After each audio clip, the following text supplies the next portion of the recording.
আজকে মুসলমানের ঘরে ঘরে বরকত লাগে না, লক্ষ্মী লাগে। সকালবেলায় ঘুম থেকে উঠে সকালবেলায় ঘর থেকে টাকা বাহির করতেছে, একজন পাওনাদার আসছে, তাকে টাকা দিতে হবে।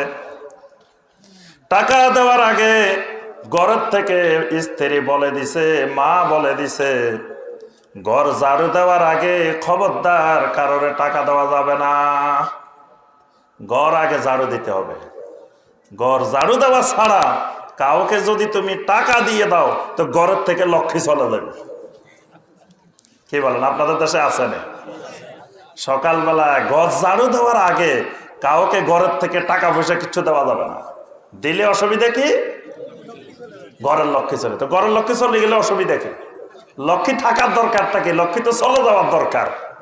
কি বলেন? লক্ষ্মী মুসলমানের ঘরে থাকবে কেন?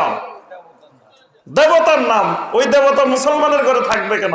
লক্ষ্মী তো চলে যাওয়াই ভালো। দেখবেন আপনি সকালবেলায় কারো বাড়িতে যাই দেখিয়েন যে অমুক ভাই আছেন কিনা, আমার টাকাটা দেন। কয় ভাই একটু বসেন, চা খান। মানে চা খাইতে খাইতে ঘরটা ঝাড়ু দেওয়া হোক। তার এখানে মুসলমানের ঘরে লক্ষ্মী ঢুকে বসে আছে। রাত্রিবেলায় গেছেন, রাত্রিবেলায় টাকা পয়সা ঘর থেকে বাহির করে না, বলে যে রাত্রিবেলায় টাকা পয়সা ঘর থেকে বাহির করলে লক্ষ্মী চলে যাইব। লক্ষ্মী কোনোভাবে যাইতে দেওয়া যাবে না, লক্ষ্মী ধরে রাখতে হবে ঘরের মধ্যে, লক্ষ্মী ছাড়বে না। তারপরে আপনি দেখবেন সকালবেলায় দোকানে যায় একটু বাকি আনতে যাইয়েন। প্রথম কাস্টমার টাকা পয়সা না নিয়ে, ভাই একটু বাকি দেন। সারাদিন আপনাকে বাকি দেওয়া যাবে, কিন্তু প্রথম কাস্টমার বাকি দেওয়া যাবে না। দিলে অসুবিধা কি? লক্ষ্মী চলে যাইব, ভাগ্য চলে যাব, বেচা কিনা চলে যাইব, সারাদিন বাকিতে বাকিতে যাইব। সেরে কি বিশ্বাসগুলো, এই লক্ষ্যের বিশ্বাসগুলো মুসলমানের ঘরে ঘরে ঢুকে আছে। বিয়ে শাদীর তারিখ ঠিক করবে, সবাই মিলে বসছে। কয় তারিখে বিয়ে হবে? কয় আগামী শনিবারে এতটার সময় রাত্রে দিনে বিয়ে হবে। মুরব্বীরা উঠে কয় না মিয়া, শনিবার মঙ্গলবারের বিয়ে কিন্তু ভালো না। শনিবার মঙ্গলবার দিন ভালো না, এদিন বিয়ে হওয়া যাবে না।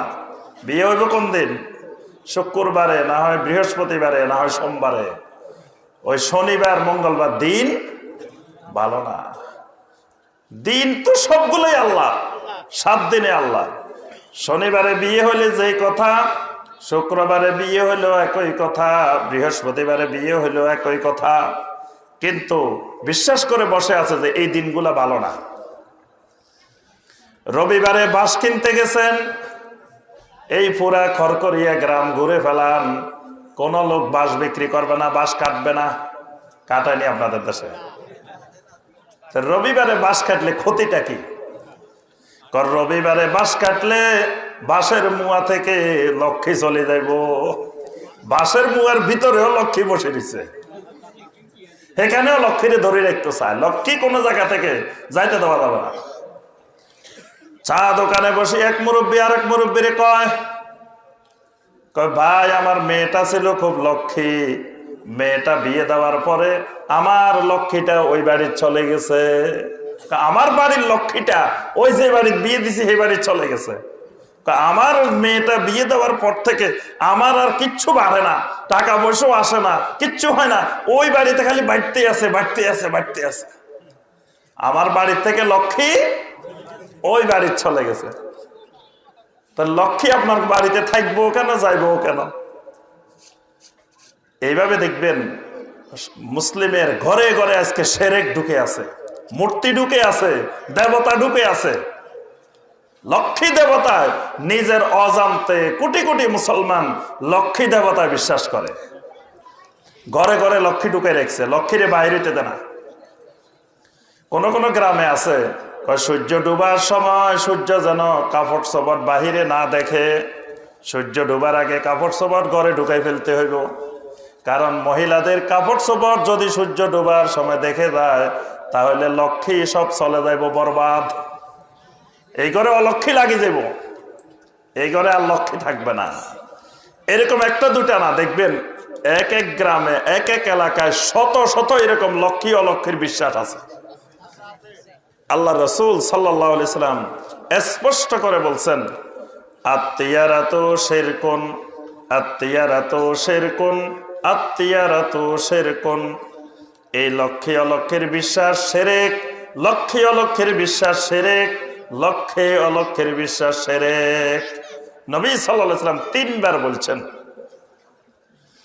কোন ব্যক্তি যদি এরকম বিশ্বাস করে ফেলে, এর আগে না বুঝে বিশ্বাস করে ফেলছে লক্ষ্মী অলক্ষীর বিশ্বাস, এখন বুঝে আসতে হায়রে আমি একজন মুসলমান, আমার ঘরে কেন লক্ষ্মী থাকবে? এই লক্ষ্মী অলক্ষীর বিশ্বাস তো একটা মুশরিকের বিশ্বাস। আল্লাহ রাসূল সাল্লাল্লাহু আলাইহি সাল্লাম বলেন, তখনই তুমি আল্লাহর কাছে এইভাবে তওবা করো, আল্লাহুম্মা লা খায়রা ইল্লা খায়রুক, ওয়ালা তিয়ারা ইল্লা তিয়ারুক, ওয়ালা ইলাহা গায়রুক। তুমি বলো, হে আল্লাহ, কল্যাণ করার মালিক একমাত্র আপনি ছাড়া আর কোন কল্যাণের মালিক নাই। লক্ষ্মী অলক্ষ্মী শুভ অশুভ করার মালিক একমাত্র আপনি ছাড়া আর কেউ নাই। ওয়ালা ইলাহা গায়রুক, আপনি ছাড়া আমার আর কোন সত্যিকারের মাবুদ নাই। সুবহানাল্লাহ। এইভাবে আল্লাহর কাছে তওবা করতে হবে। আমার ভালো করার মালিকও একমাত্র আল্লাহ, খারাপ করার মালিকও, আমার বিপদ আপদ আসলে বিপদ আপদ দেওয়ার মালিকও একমাত্র আল্লাহ, বিপদ আপদ দূর করার মালিকও আমার একমাত্র আল্লাহ। কেউ আমার উপরে বিপদ আপদ দিতেও পারে না, আমার বিপদ আপদ কেউ দূরও করতে পারে না। তাহলে আমাদের ঘরে যদি কারো লক্ষ্মী থাকে, আজকে থেকে বের করে দিবেন, কি ঠিক আছে? তাহলে খড়খড়িয়া গ্রামে আজকে থেকে আর কোনো লক্ষ্মী থাকবে না। কি